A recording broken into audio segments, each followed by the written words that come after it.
People have had a little over a day now to digest this John Bolton FBI raid. Times Square is packed. I don't know if I can safely call this Ghost Town NYC anymore. I should call it the future of garbage. Could be the new name. But the John Bolton raid, you know, people have had a day to think about it, contemplate it, watch a lot of news about it, whether you like to watch Fox or, you know, MS Now, if anybody's watching that, CNN, New York Times, whatever it is. I think a lot of people watching Crowdsource the Truth get their news from diverse sources. Here, you got a Tamagotchi robot there. Isn't that thing that was like a pet? I was thinking about that recently, that AI would help that. I guess it's back, Tamagotchi Paradise. Only 45 bucks. They're not a sponsor, I'm not advertising that. Just an interesting sign that caught my attention. It's a real ADD paradise here in Times Square. What have we got going on today? Some Fulong Gong or whatever this is. Fulong Dafa. I don't know what that is. They're standing still, so people are making a video about it. Handing out information. I don't know. I don't know what these people are doing. But I was watching Fox. I don't know if they're stupid over there or if they're deliberately trying to give you bad information. But you know, sometimes it is good because they get interviews with people like J.D. Vance, and I want to hear what he has to say about it. But he said, somebody asked him, oh, J.D. Vance, are they raiding John Bolton to get classified documents? And what he said was, look, I don't want to get ahead of the FBI and talk about what it's all about, but classified documents were part of it. And to me, that means there's something, but classified documents were part of it. And to me, that means there's something more to it, and he's being coy. You know, he's not going to tell you. It's like, listen, news, let them do what they're doing. But I mean, again, reading between the lines, I don't think it had much to at all. I mean, of course, I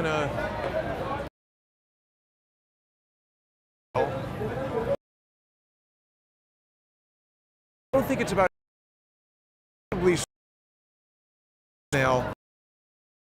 about have a determining whoever they don't.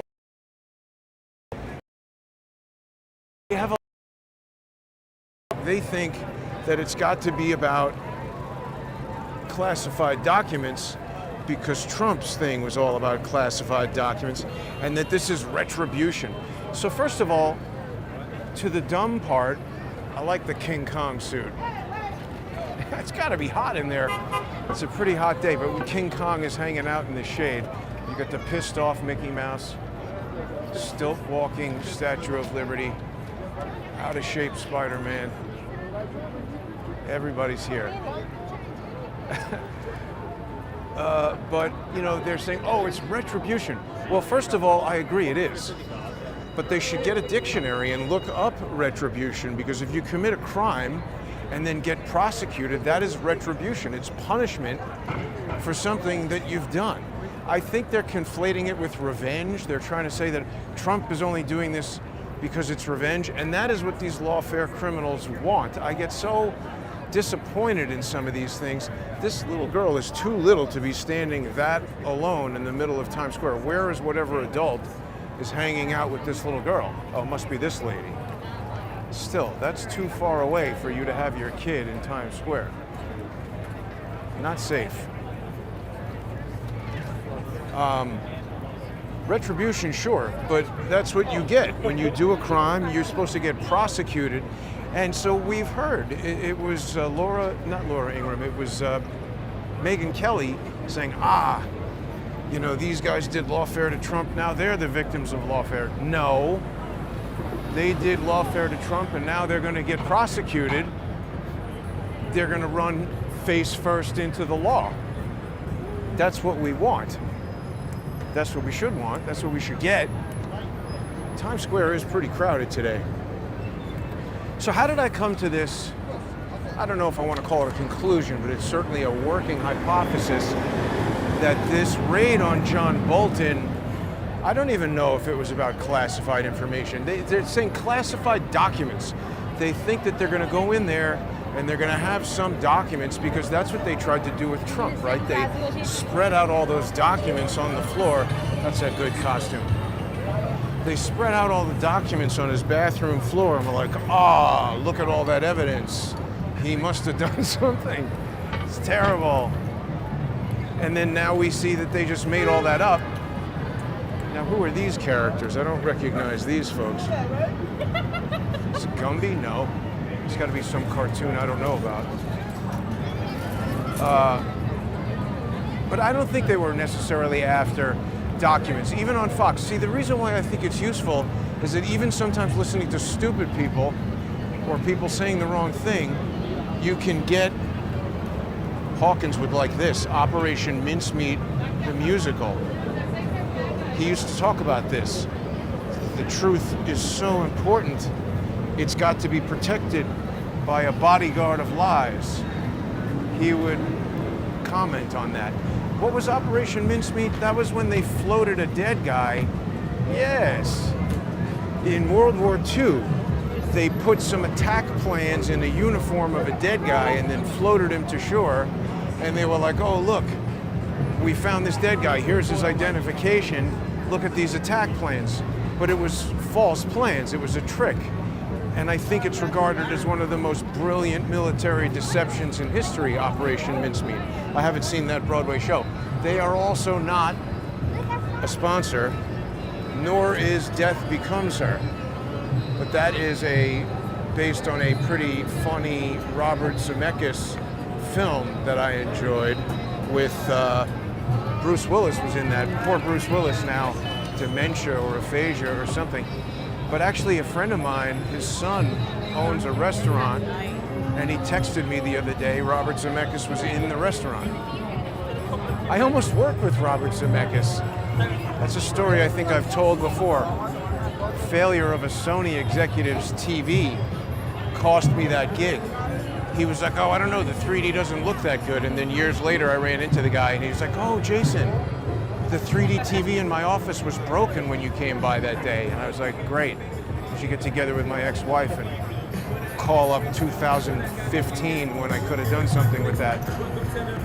But anyway, it's useful to listen to Fox News and people who don't know what they're talking about sometimes, even when they don't know what they're talking about, because they're saying, oh, classified documents. They said, well, so then they bring in the guy in the suit in the studio. This was like Fox and Friends. So like, let's bring someone credible on to actually tell you something. And this guy's like, oh, I'm here in the newsroom wearing a suit, so I must know more than these people.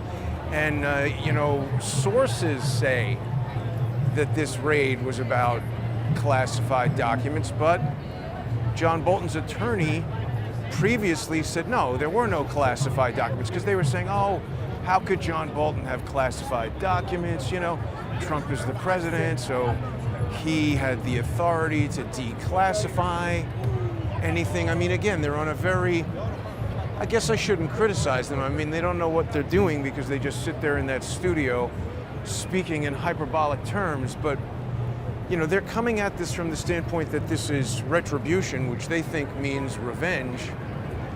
And it's actually trying to reestablish law and order. Because lawfare criminals do need to go to jail. Or else we're going to have nothing but lawfare. What are you doing? Let's go all the way to the right and that guy follows me. It's like, get the hell away from me, stupid. So the guy comes on and he says, oh, because again, they're reiterating this whole, and look, I haven't gone into these details myself. I do remember something about it, but this again was part of the story that was planted by Ben Wittes, or recounted, I should say, by Ben Wittes. And I think this part is true, that, John Bolton, he wrote a book, we know that, The Room Where It Happened, and I'm pretty sure that he's talking about You know, the rumor it happened is he's talking about the Ukraine phone call, isn't he? Do people know what is that title of the John Bolton book specifically referring to? This is the fantastic world of Portuguese sardines. There's a whole world of sardines in there. I don't know, if you have read that book and you're in the comments, let me know. But the thing is called The Rumor It Happened, and even if the whole book is not about the Ukrainian impeachment, I believe that is Ben Whitty's interest. And so again, they're talking about like, oh, classified documents. You know, John Bolton, he doesn't have the authority to declassify documents, so he's in trouble. It's like, no, look, if he's writing a book and we know it's got to go through this clearance process, that's the jam up that Ben Whitty's was telling us about. And I do believe that part is correct. That Bolton wrote a book and they said, no, man, you got classified information in this book. But that doesn't mean that he's taken documents and he has these like scanning documents and putting them in the book. No, he just knows things that happened that are still classified from when he had a security clearance. And if you write about it, they're like, dude, you can't talk about that. So I don't think he necessarily had any documents at his house. I mean, maybe he did. You know, they're talking about Trump bringing the National Guard to other cities, 19 other states, I think they said, that they should clear up all of these guys. Do we think they're paying taxes? Do we think these are legitimate sales? It's just like dangerous criminals hanging out, selling counterfeit goods for cash, probably using the money to do crime. This is organized crime here. Where is this money going? Where are these products coming from? Those guys should be rolled up and sent home. No, I was going to under the couch. Is that Carrot Top? So I don't think he necessarily had classified documents per se. I think he put classified information in the book. And then so the other points that they're sort of bandying about on Fox News is that, you know, the FBI can't just go in there because Donald Trump says go in there. Yeah. This guy's a ventriloquist puppet or something. The FBI can't just go in there because Donald Trump says go raid his house. They have to go to a judge. They did raise some valid points, you know. Here we have a street fair going. Go fight them out the door! This crazy person is screaming there. They did raise some valid points in that the FBI would have had to present evidence. So, but again, they rest on their conclusions. They're like, oh, well, they must have evidence that he has classified documents. No, they have evidence that he's doing something illegal, sufficient to get a search warrant. They could be in there searching just to get his computer. Like, for instance, maybe they said, oh, hey, Judge, we think John Bolton was emailing or using Signal or whatever, texting with Ben Whitty's and Shane Harris and Andrew Weissman and Norm Eisen and maybe Alexander Vindman. Remember, the Lawfare Institute paid Alexander Vindman something like $300,000 over the course of 2 years, right after he testified against Trump. Oh, look at this. Is this like a city in a bottle? I kind of like that.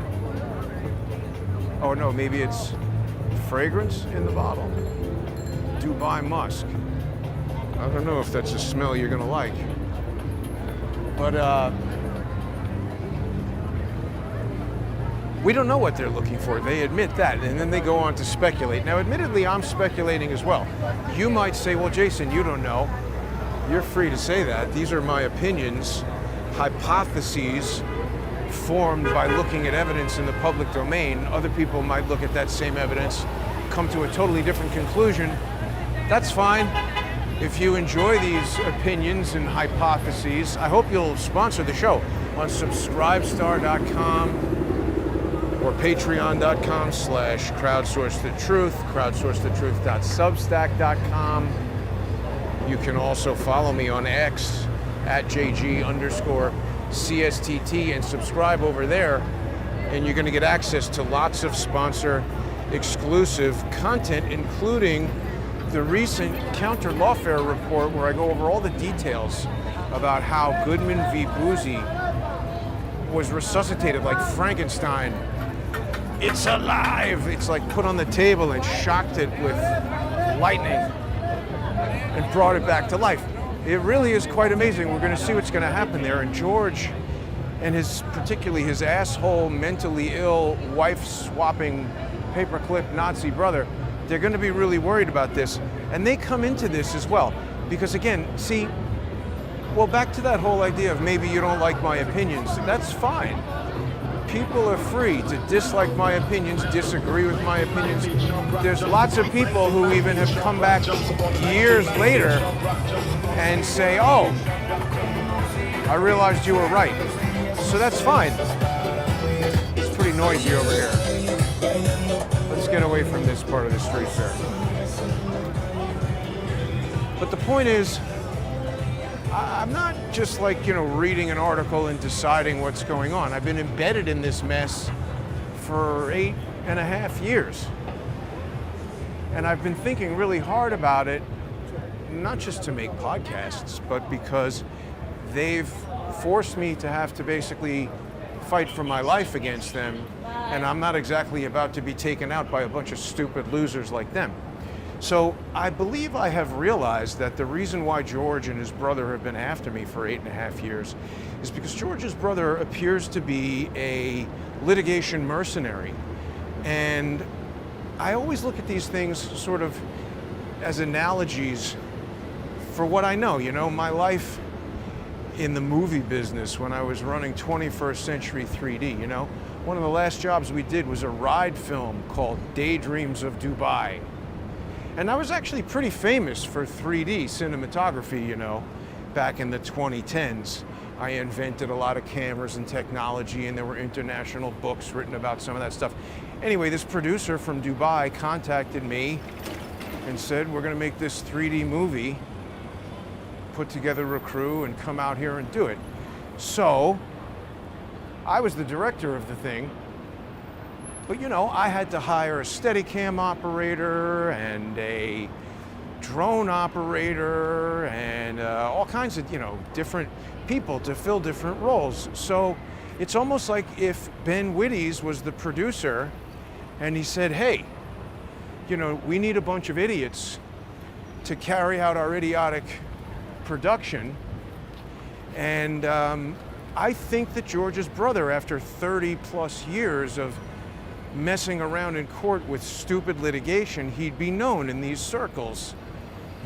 Unscrupulous, dishonest attorneys who want to carry out bullshit in court might know about somebody like him in the same way that a 3D movie producer might find out about Jason Goodman in 21st Century 3D.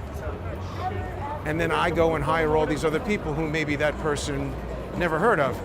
So George's brother would bring in George, and they have these different techniques, right? And now, by the way, whether you're from New York, Los Angeles, or Sharjah, which is a suburb of Dubai, there's certain things in the movie business that are the same all over the place. And we were able to hire certain guys locally. Something happened, we needed another camera. We brought in a guy from Sharjah who had a red camera, little auxiliary unit, So what I'm getting at is, those guys are a component of Lawfare. And Lawfare, the Lawfare Institute, that's Ben Wittes' thing. He's telling you it's Lawfare. Okay? So I'm looking at the reaction from all these idiots to the John Bolton raid, and they're even like way more upset about it than John Bolton, which I think tells us a lot. Now yesterday, if people saw, there was an article out right away in USA Today because Ben Wittes was the very first guy on the ground. And even today, Fox was like, oh, George Conway was there. Everybody thinks George Conway was the first. This was super responsible of Fox. Actually, wait, here's Fox right here. I was watching Fox and Friends this morning, and they were like, oh, maybe George Conway is his neighbor. It's like, maybe? I mean, do you have a cell phone? Can you look into that before you say something like that and start spreading stupid information? I don't think that's what it is. Maybe George Conway is his neighbor. He probably lives somewhat near there. I mean, he didn't get on a plane and fly there and arrive within an hour or two of the raid, but if they looked around at all, they would have seen that Ben Wittes was the first guy there. According to Ben Wittes, and it's live, he's on camera, he's like, there are the police cars. There appears to be an FBI raid happening at John Bolton's house, or I believe it's John Bolton's house. I don't know John Bolton that well, but nobody else is here. And he's freaking out about the fact that nobody else is there, no other news is there, and he says multiple times that he's uncomfortable leaving the scene. He's like, oh, I got a dog shirt podcast to do, but I don't want to leave here until there's other journalists here. It sounds like he himself wanted to know what the hell was going on, because he's used to, in my opinion, being in the loop on this stuff. They tell him, but I don't want to leave here until there's other. It's like he himself wanted to. He's used to, in my opinion. They tell him, hey, we're the FBI and we're about to do a raid at maybe Roger Stone's house, for instance. And then maybe Ben Wittes goes and calls CNN or whoever, and that's how those guys are there, waiting to get all kinds of embarrassing pictures of Roger Stone being let out of his house in his underwear and his slippers at 6 o'clock in the morning like he's El Chapo. And they are now saying all these things that we've heard other people say, like, oh, why do they have to raid? You know, Roger Stone, love him or hate him, he's never been accused of any kind of violent crime. He's not like he's up there in his house with guns ready to shoot the FBI. And everybody knows he's representing. Was his attorney or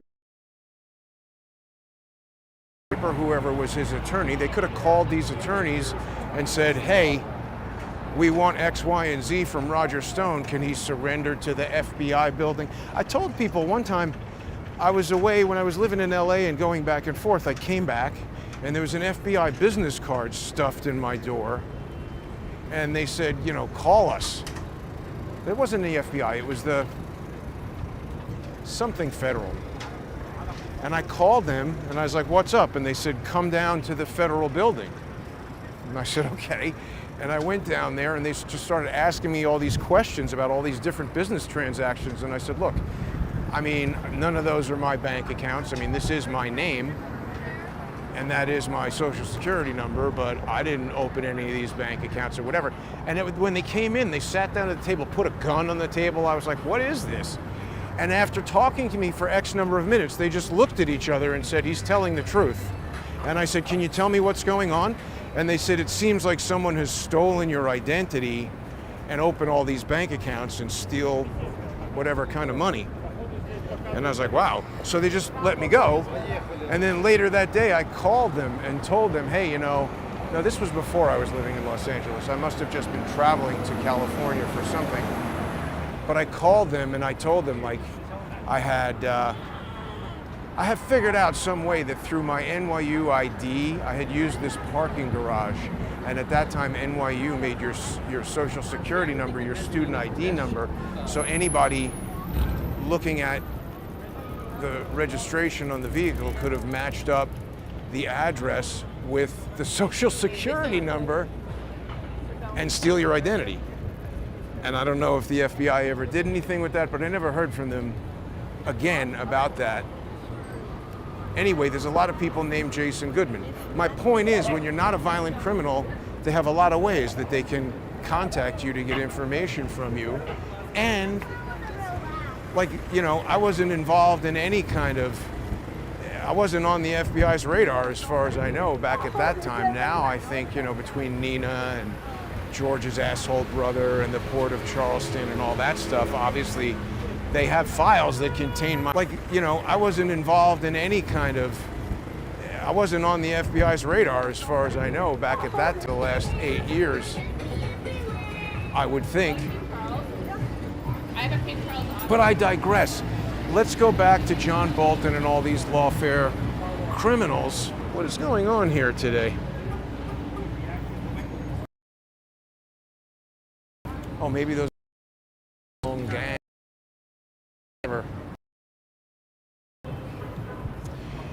So anyway, Fox News, they just didn't seem to know what the hell they were talking about. Then, oh, it's saying poor connection. Has everybody still got me here? Lots of weirdos. Yeah, well, hey, it's Saturday in New York. That's what you get. Lawfare. Yeah. Yeah, no, good comment. But anyway, what I was going to say is, I was sent, John Cullen had tweeted at me this from the Atlantic, and it says, and that's by Shane. Now, I mean, isn't that interesting? People remember how Shane Harris plays into all of this. He is the guy who contacted Charles on the phone the very first day I met Charles. So this is what I was talking about with the Dubai production and that analogy, right? If Shane Harris is an actor, this didn't happen in Dubai, but let's say the Dubai production wanted, name an actor that you know, in the thing, you know, some famous actor would be Seth Rogen. We did a shoot with one time. Everybody knows Seth Rogen. I had guys on the crew who nobody ever heard of, but Seth Rogen was there. So let's say Shane Harris, he's the actor in this play, in this production. And Ben Witties hires George's brother to basically, you know, direct the thing.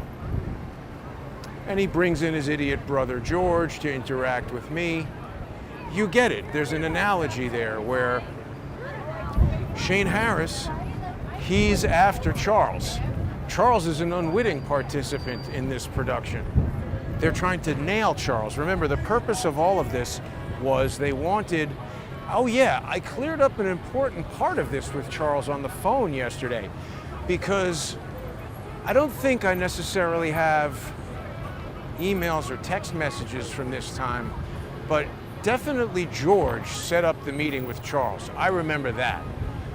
Charles was telling me that he had come into contact, you know, George contacted him like around April or May of 2017. And that tracks. That's exactly when I started interacting with George, April or May of 2017. George and I started doing shows, and pretty much right away, George brought in that idiot Trish. Remember, it was June 13th that we had the Port of Charleston incident, and, you know, George had already, like, crashed at my place for a week or two or more and then left. Remember, we almost had this big, well, we did have a big fight. I almost said, forget it, I'm not working with this guy anymore, when he left to go see Robert David Steele, because originally we were both supposed to go to Washington, D.C.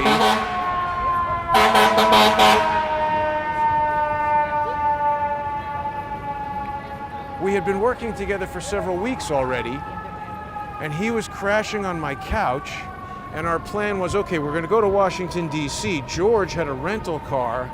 I didn't have a car at this time. George had a rental car, but it's very expensive to park in Manhattan, so he had parked it up by his son's apartment, I guess in the Harlem or the Boogie Down Bronx, wherever his son was living. And he said, okay, I'm gonna go get the car from the parking lot. It's gonna take about 45 minutes or an hour to get up there, and then about an hour or so to come back. And I mean, I'm waiting around 2-3 hours. I'm like, where the hell is the guy? I call him and he's like, I decided to go by myself because my viewers don't like you. I was like, what, you asshole? I got the whole place packed up, all the equipment. We're supposed to do this trip, and you just change your mind and strangers on the internet have come to some decision. I was so pissed off. But I said, no, you know what? Instead of getting pissed off and destroying a relationship, I was just getting started with Crowdsource the Truth, and I figured that'll make us both look bad. Let me forgive him and we'll carry on. And then the Port of Charleston happened. So my point is, this notion that George was in touch with Charles in April or May, it's very important, because Peter Smith didn't die until, I think, May 14th.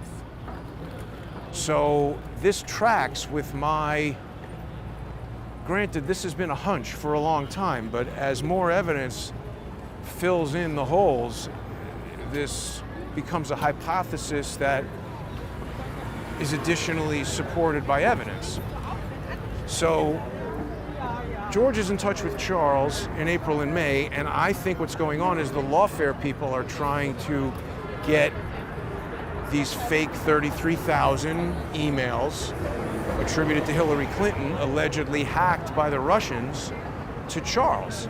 Their plan, I allege, was to say, oh, Russia hacked, and Charles was the intermediary, and here, Charles has the hacked emails. You know, they were talking to WikiLeaks and everything. Here's an email Charles sent to Corsi and to Roger Stone telling them to go talk to Julian Assange. They plan to use that as evidence to string up Charles. I think it's weak evidence, but this was their plan. Like I said, they're stupid.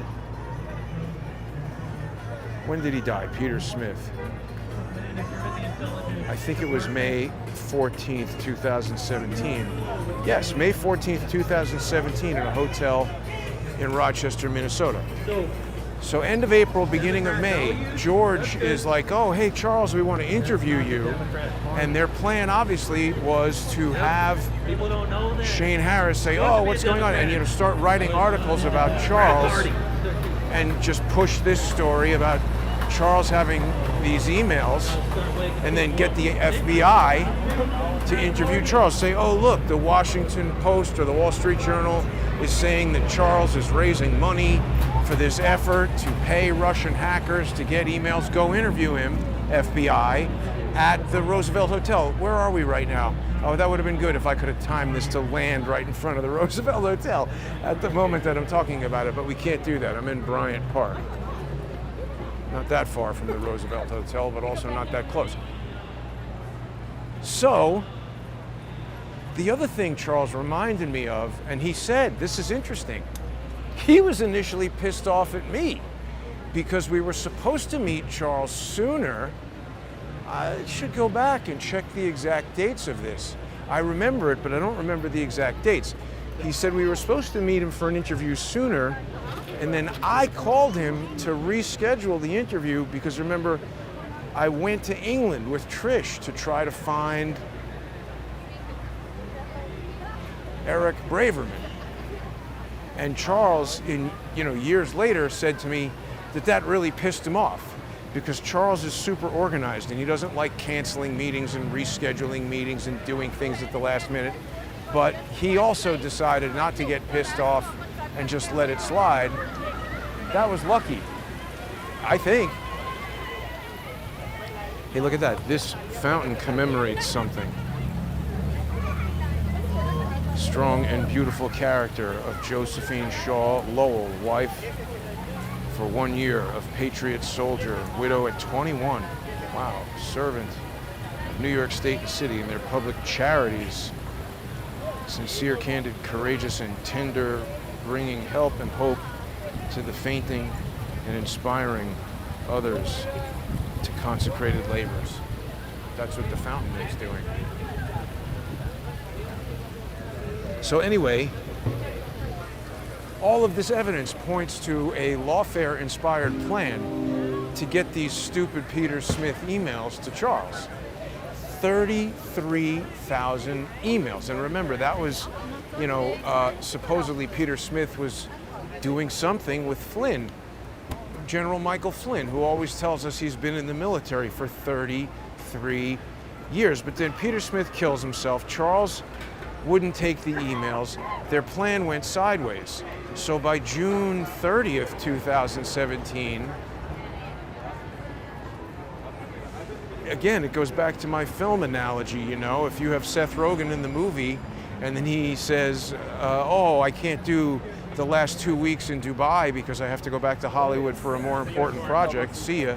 Or if he gets hit by a bus or something, now we got to rewrite the second half of the movie and come up with a different idea because we don't have access to this guy, but we don't want to lose the first part of the movie that he's already in. You know what I'm saying?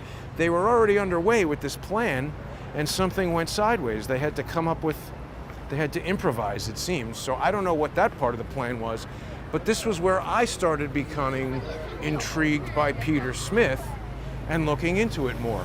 And I went to Rochester and checked out the hotel room, and I got all the evidence about 2 canisters of helium in the hotel room and Peter Smith only buying 1 from Walmart, and found that video about how you could have locked the door from the outside. I mean, I've been investigating this Peter Smith death for years. Nobody else has. And remember, it was very strange to see that Chris Boozy, I found out after the fact, was commenting on Shane Harris's tweets about Peter Smith, like a lot. Which, who the hell knew about or cared about Peter Smith? I mean, I only knew about it because Charles told me about him, because Charles had been working with him. He was introduced to him by Tom Lipscomb, who was like, oh, Charles, you're investigating the Clinton Foundation, talk to this guy. So again, these are plants that they sent to Charles, just like George was a plant they sent to me. And now George's asshole brother realizes that I am unraveling their scheme and they're in more legal jeopardy than they ever have been before. So that's why they've been suing me for 8 years. Not because George and his brother don't like my YouTube show or are pissed off that, you know, Patreon money from 3 months of when I wasn't even monetized on Patreon. That's the kind of crap George says it's about. That's completely false. So Shane Harris wrote that article this morning. People should read that. You can get it on Yahoo News. Just Google that headline on Yahoo News. I read it, and it reads like a guy who is afraid of this investigation. He's saying, ooh, this certainly, you know, seems like a warning. It's like, well, I mean, you might take it as a warning, but I think that is a tell that you know you're guilty and that they're coming after you. Perhaps Shane Harris knows what was being discussed with John Bolton, and just like all these idiots were sent to Charles to try to jam him up, I think Bolton was sent to Trump to try to jam him up. And the room where it happened, you know, this is all about starting and perpetuating the war in Ukraine, where they're laundering billions and billions of dollars. Remember, it was the Lawfare Institute that paid Vindman. So, I mean, in many ways, Ben Wittes is kind of at the nexus of all this Ukraine war stuff. His wife was the chief of staff or the deputy chief of staff for the ambassador of weapons or something like that, Tamara Wittes. Now she's the head of the National Endowment for Democracy. Right? That thing was hooked up with Nina Jankowicz and Bill Browder. Lots of bad people.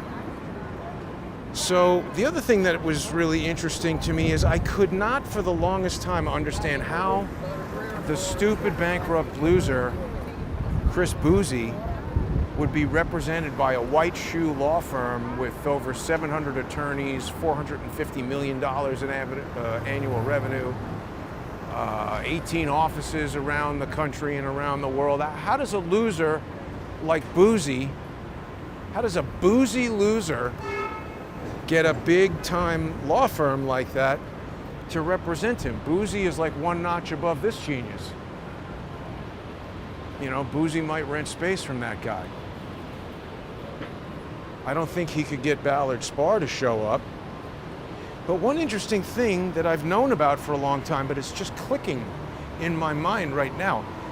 Ballard Spahr, the attorney representing Boozy, is this guy Maxwell Mishkin. He's a defendant now as well. I sued him too because I knew he was involved in this, but I didn't quite have the details solidified in my mind in the way that I believe I do now.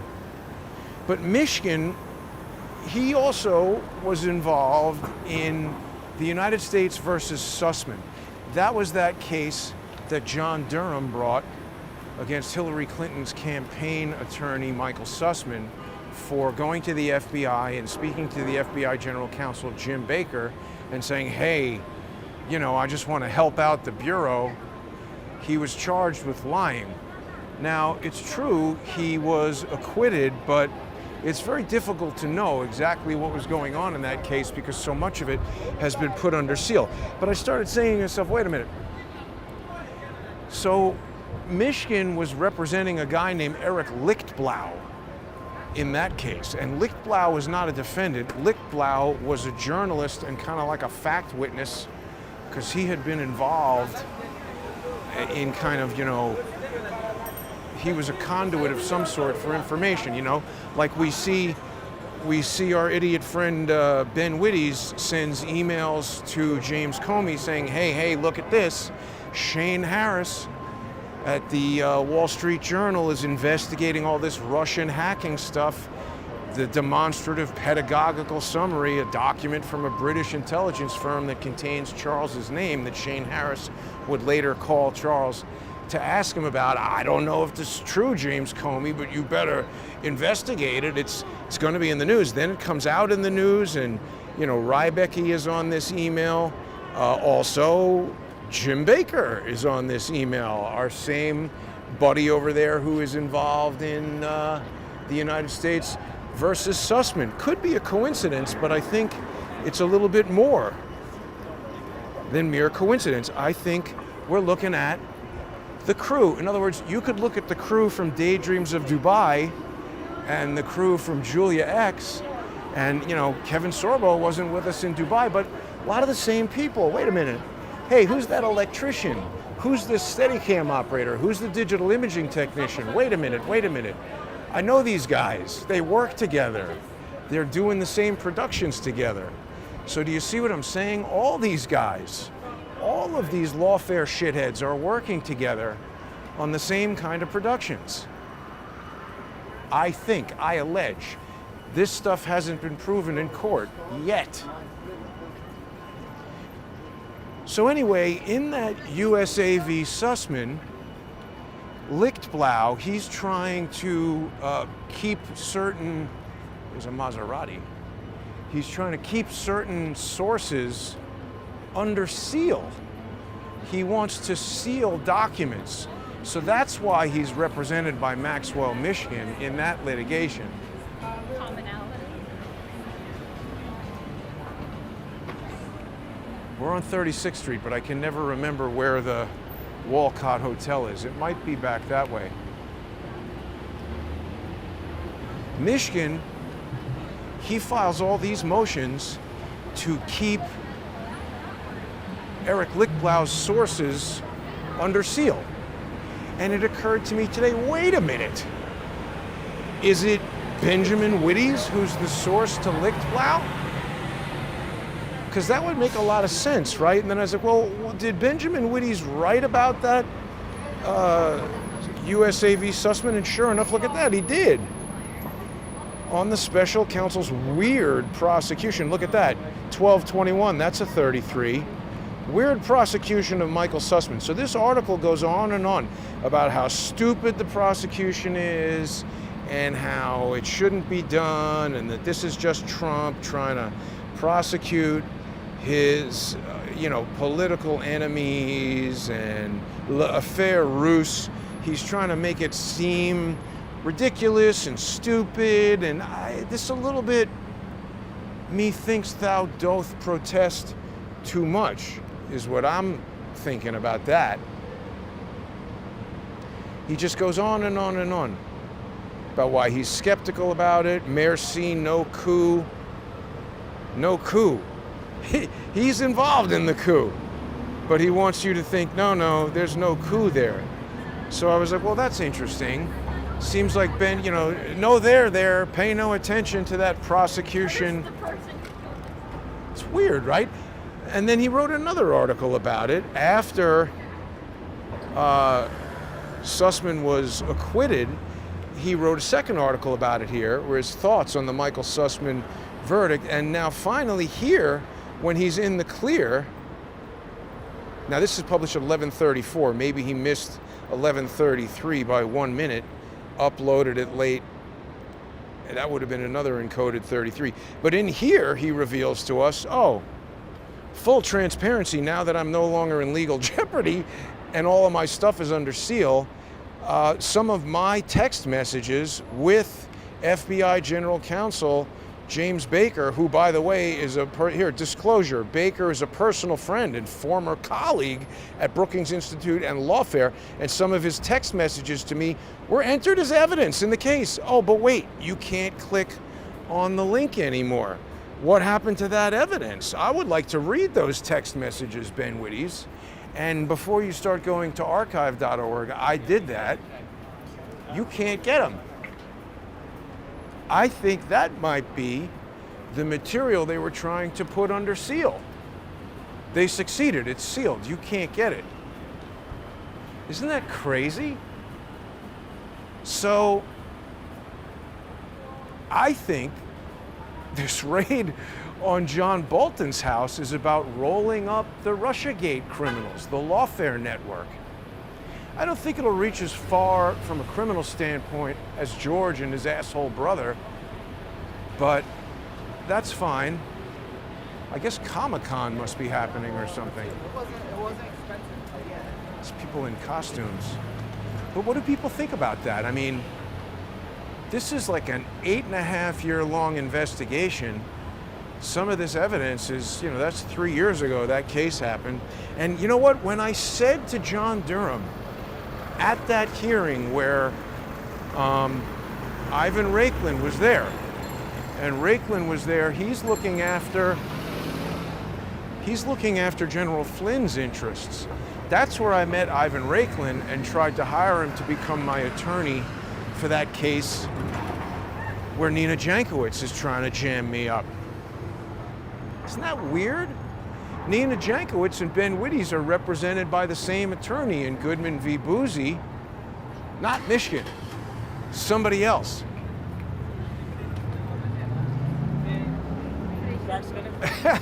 I mean, I think this is what's happening. Again, I need to stress, these are allegations. George's brother will certainly be transcribing this video and filing it with the court.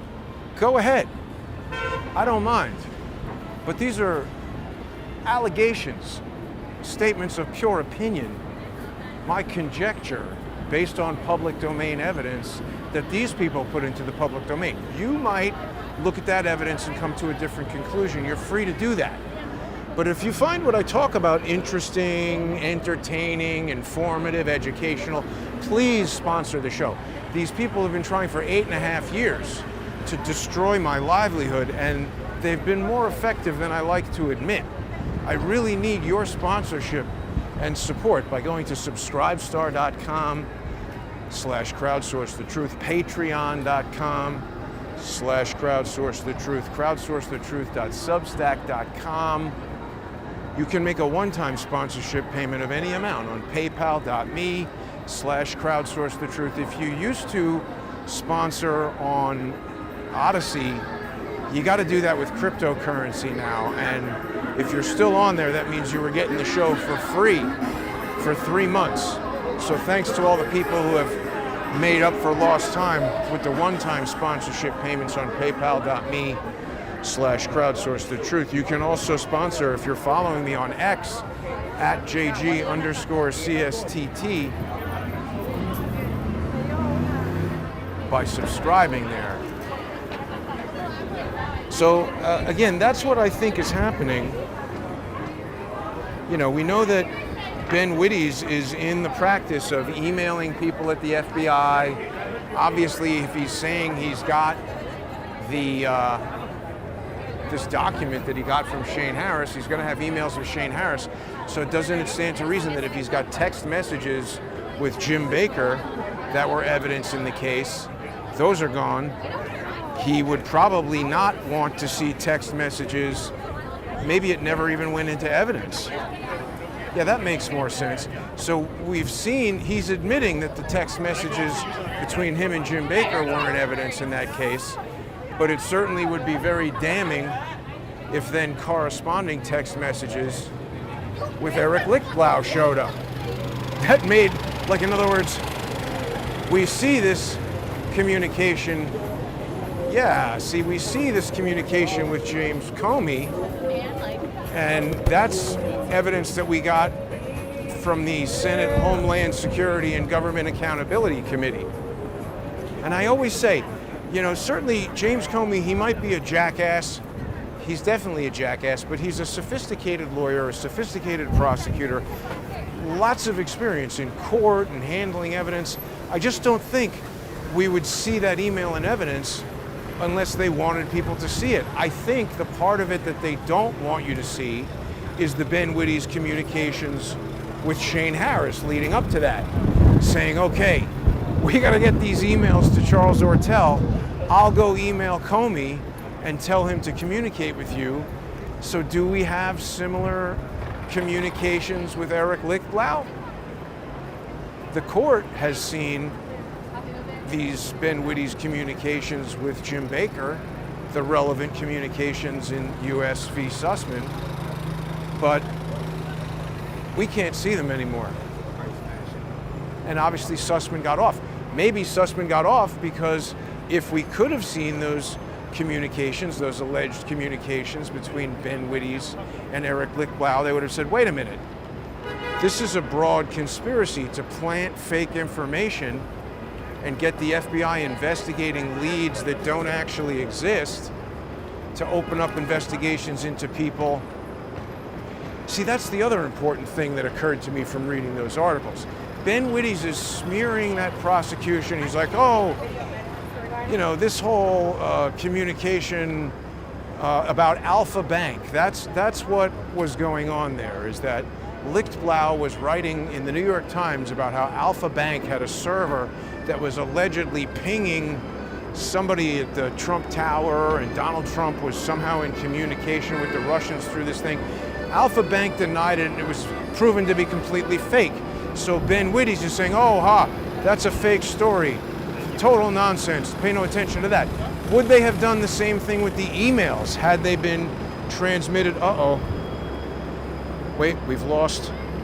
Is it back? Now it's back. Would they have done the same thing with the emails and said, oh, this is fake evidence, fake emails, wasn't hacked by the Russians, everything Charles Ortel says about the Clinton Foundation is fake and based on stupid evidence? I do believe that was a component of the plan. They wanted to show that they were trying to hack Hillary Clinton, that they had done things that counted as espionage, but in the end what they got was junk. So in one fell swoop, they would have taken out Trump. And by the way, they were hoping at the time that they were doing it, just like with the Alpha Bank thing, didn't matter if it was true or false. They just wanted to put it out into the public, which the New York Times succeeded in doing, so that the public would think, oh, this guy has a server communicating with Russia, I'm not going to vote for him. That doesn't have to be adjudicated in court. That's just a nasty smear that they want to have a negative effect on the election. See, that's Ben Wittes' style. He doesn't want to talk about anything when he's got potential legal jeopardy. He waits to see how things play out.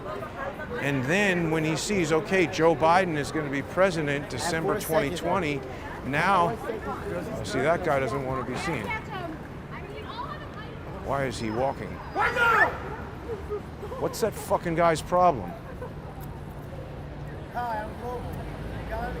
You're a fucking moron, dude. He doesn't want to talk about Peter Smith when he realizes he could be prosecuted. But when he knows they're going to have a disinformation governance board and bot sentinel that can kick me off of every social media platform, then December 2020, then he wants to talk about it. He doesn't want to say anything about the Sussman prosecution until he knows that these documents are under seal, and then he can say, oh, see, that was all silly nonsense. So they're covering their tracks is what they're doing there. It's what it seems like to me. So I don't know, I haven't really heard anybody else talking about this as comprehensively as I am here. You know, Matt Taibbi is still stuck on the Steele dossier. You know, he's far too important. Oh wow, this medical thing is out of business. That's pretty surprising. Everything's going out of business. It's only going to get worse, I'm sure, when Zoran Mamdani shows up.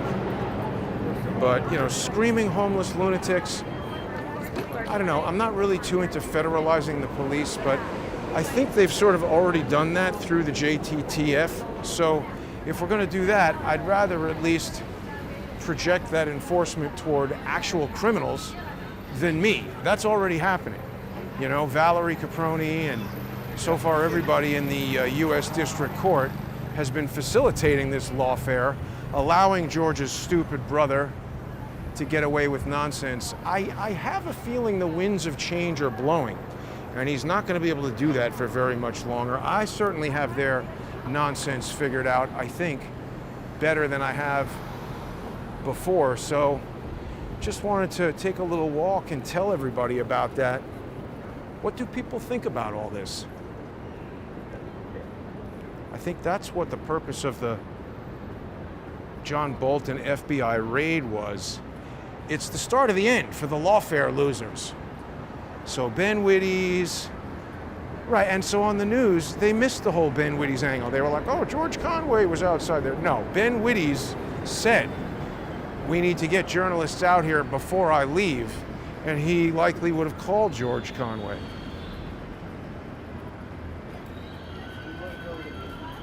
Yeah, no, I know, that guy was a lunatic. Anyway, that's the story for today. I'll be back tomorrow with Charles. We'll talk about this, I'm sure. I got to check when it was that I went to England. They were very upset about that. I don't know. There's so many resources that they have expended in trying to stop me through lawsuits, and you know this has got to reach Adam Sharp as well. That guy is a scumbag, and the whole, you know, kicking Trump off of Twitter, covering up the Hunter Biden laptop story, that falls into Adam Sharp territory. But these people are CIA, or somehow connected to the CIA. You know, Ben Wittes was on Joe Biden's Department of Homeland Security intelligence experts group. Like George's brother, he's pretty stupid for an intelligence expert. It's a sad state for our intelligence community. But you know what? He's right there emailing with Comey, so he does seem to be involved in intelligence. You know, you can't say it's a conspiracy theory. How many people have James Comey's personal email address and send him documents that immediately get forwarded to Andrew McCabe, James Rybecki, and Jim Baker? These are the top guys at the FBI. So, I mean, it's not like, you know, they're making arrangements to go play pool or something. Pretty weird. But I think these guys are in a lot of trouble. Finally. Thank goodness. So, thanks for tuning in, everybody. Oh yeah, this Bye Bye Baby is becoming the Malin. What is this? It's an event space. A work and event space where the most ambitious go. This was a pretty ambitious gambit from the Lawfare morons. Maybe they'll have some event at this workspace. I don't know. But thanks for watching. Thanks for sponsoring the show, everybody. help keep counter lawfare going. This guy with his mask. And stay safe, everybody. Enjoy the last days of summer. And don't forget to follow on X at JG_CSTT.